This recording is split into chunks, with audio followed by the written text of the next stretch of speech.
next speaker is a licensed psychotherapist, podcaster, and a 2-time best-selling author. Please help me welcome to the stage, Kim McLaughlin. Wow.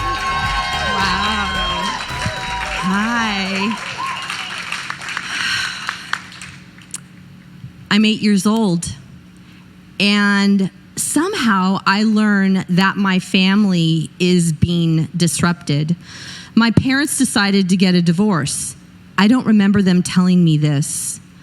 What I do remember is my brother, my mom, and I moving from Southern California to Northern California.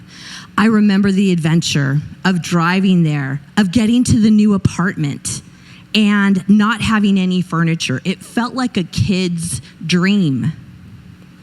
But remember, my parents had just gotten divorced. And what happened is after that time, I began to obsess with food. I began to eat more than my body needed. I began to think about it a lot. And over time, my body started to get larger.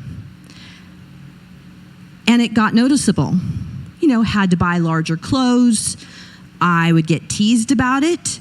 I remember my mom would say to me, "Are you sure you want to have that?"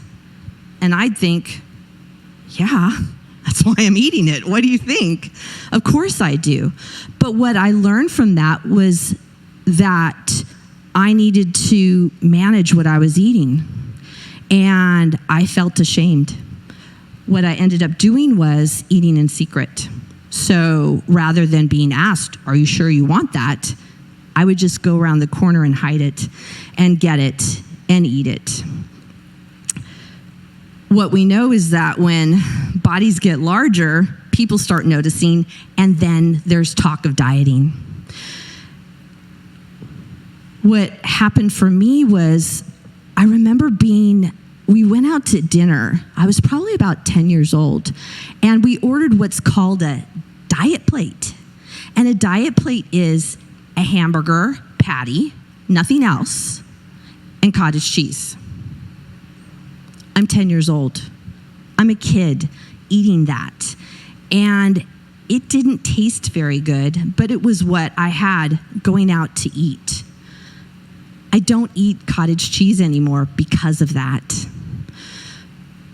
All the years later, like maybe many of you, I dieted over and over and over again. And what I found is that I diet, release the weight, and then it came right back.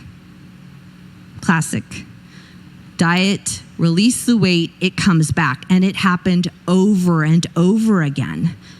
That's the definition of insanity, right? Is doing the same thing over and over again, expecting different results. And that was my story.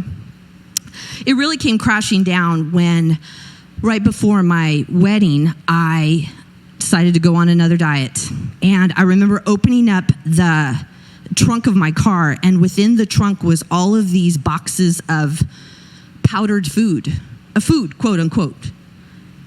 What that food, quote unquote, was this powdered food. So I would get a bowl, open the package, put it in the bowl. It was maybe a quarter inch or a quarter cup of this powdered substance, and I put hot water in it. Mix it up. It looked like dog food. And I ate it. I remember my friend Renee at my job, because we all go on diets together, she said, "Put salt and pepper in it and some Tabasco, and that'll make it taste okay." It didn't. After that, I didn't know what to do, because if you're used to dieting all the time, you need to just keep dieting. How else am I supposed to eat? I started to study eating disorders because I'm a licensed psychotherapist. I had my own private practice clinic, and I wanted to specialize. So I specialized in eating disorder treatment. I learned about intuitive eating, which is getting back in touch with your body, eating foods that you like, satisfying. I also learned about emotions and eating. Emotions and eating. And that part of wondering what's going on, honey, that you want to eat when you're not really hungry. I learned all of that and started working with clients around intuitive eating, and it was miraculous. It was miraculous for me, and it was miraculous for them. That leads me to my talk title, which is 3 Secrets to Peace with Food Without Dieting. The first principle that I want to tell you about, because we're short on time, that I can't tell you all 3, but I want to tell you my biggest one, and that is ditch the diet. And you might be wondering, why in the heck would I ditch the diet? What in the hell else am I going to do? If I don't diet, how am I supposed to eat? And ditching the diet means looking at the pattern, the cycle of what you've been doing. And the cycle is diet, which is restricting, right? Eating cottage cheese when you don't want it.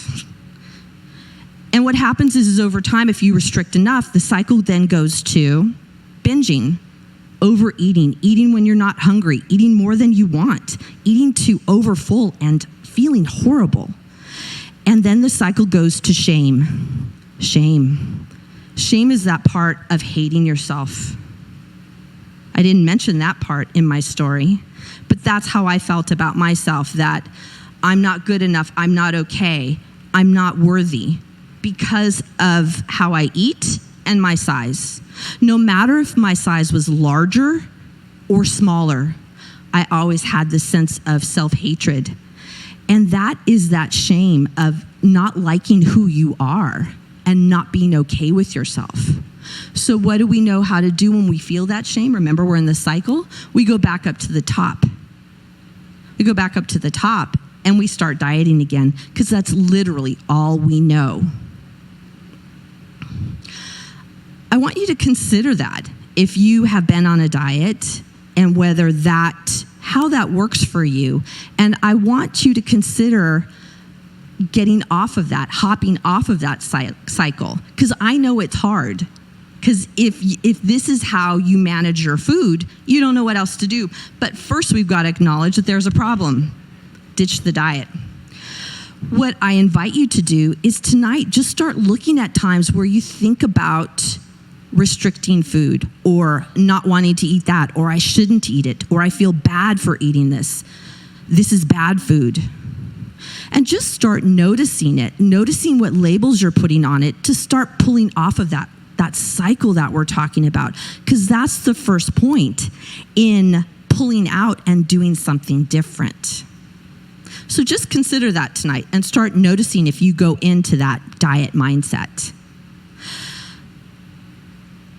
I really appreciate all of you and the time that we've been able to spend together. And I want to say thank you for being here, and thank you for your attention. Thanks, everyone.